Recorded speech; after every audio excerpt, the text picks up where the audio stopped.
ഈശോമിശിഹായ്ക്ക് സ്തുതിയായിരിക്കട്ടെ. ഞാൻ ആദ്യമായിട്ടാണ് ബൈബിൾ റീഡിംഗ് മാരത്തോണിൽ പങ്കെടുക്കുന്നത്.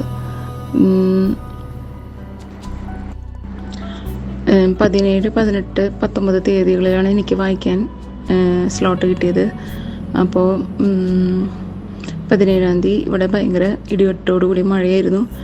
അതുകൊണ്ട് തന്നെ മോഡം ഏത് നേരം ട്രിപ്പാവണ കാരണം സമയത്തിന് ഓൺലൈനിൽ കയറി റീഡ് ചെയ്യാൻ പറ്റുമെന്നൊരു സംശയത്തിലായിരുന്നു. അപ്പോൾ ഗ്രൂപ്പിൽ റോസ് സിസ്റ്റർ മെൻഷൻ ചെയ്തിട്ടുള്ള പോലെ മിഖായിൽ മാലയോട് പ്രാർത്ഥിക്കുകയും രക്തക്കണ്ണീര് ജപമാല ചൊല്ലി അന്നതവെള്ളം തെളിച്ച് വിശ്വാസപ്രമാണം ചൊല്ലി പ്രാർത്ഥിച്ചുകൊണ്ടിരുന്നു. അതുപോലെ തന്നെ മഴ മാറുകയും മോഡേൺ ട്രിപ്പ് എല്ലാം മാറിക്കിട്ടി. സമയത്തിന് ഓൺലൈനിൽ കയറാൻ പറ്റി. ഓൺലൈനിൽ കയറിയില്ലെങ്കിൽ ഓഫ്ലൈനിൽ ഞാൻ വായിക്കുന്ന തീരുമാനമെടുത്ത് ദൈവത്തോട് പറഞ്ഞിട്ടുണ്ടായിരുന്നു.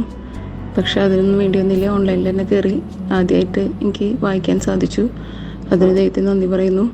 അതിന് കൂടെ തന്നെ ഞാൻ ബൈബിൾ വായന വീട്ടിൽ എവിടെ വെച്ച് എൻ്റെ വായന നിന്ന് പോണോ അവിടെ വെച്ച് തന്നെ എനിക്ക് ഓൺലൈനിൽ വായിക്കാൻ വീണ്ടും ഒരു അവസരം വന്നു.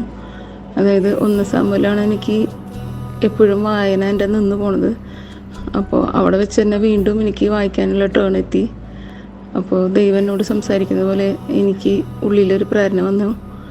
അപ്പോൾ ഇനിയും എൻ്റെ ബൈബിൾ വായന തുടരണം എന്നുള്ള ഒരു വെളിപ്പെടുത്തൽ പോലെ എനിക്ക് തോന്നിയത്. അതിൻ്റെ കൂടെ വായിക്കുന്നതിൻ്റെ ഒപ്പം എൻ്റെ സൗണ്ട് എപ്പോഴും അടഞ്ഞു പോകാറുണ്ട്. വീട്ടിലായാലും ബൈബിൾ വായിക്കുമ്പോൾ എൻ്റെ സൗണ്ട് കുറച്ച് കഴിയുമ്പോൾ തന്നെ അടഞ്ഞു പോകും. അരമണിക്കൂർ കണ്ടിന്യൂസ് വായിച്ചിട്ടും എൻ്റെ സൗണ്ടിനൊരു പ്രശ്നവും 3 ദിവസം ഉണ്ടായിരുന്നില്ല. അതുപോലെ നെറ്റ്വർക്കും ഒരു പ്രോബ്ലം ഉണ്ടായിരുന്നില്ല. പിന്നെ എനിക്ക് മലയാളം സംസാരിക്കാൻ അറിയുന്നുണ്ടെങ്കിലും വായിക്കാൻ ഞാൻ പഠിച്ചിട്ടുണ്ടായിരുന്നില്ല. അപ്പോൾ ഞാൻ ഇംഗ്ലീഷാണ് എടുത്തത്.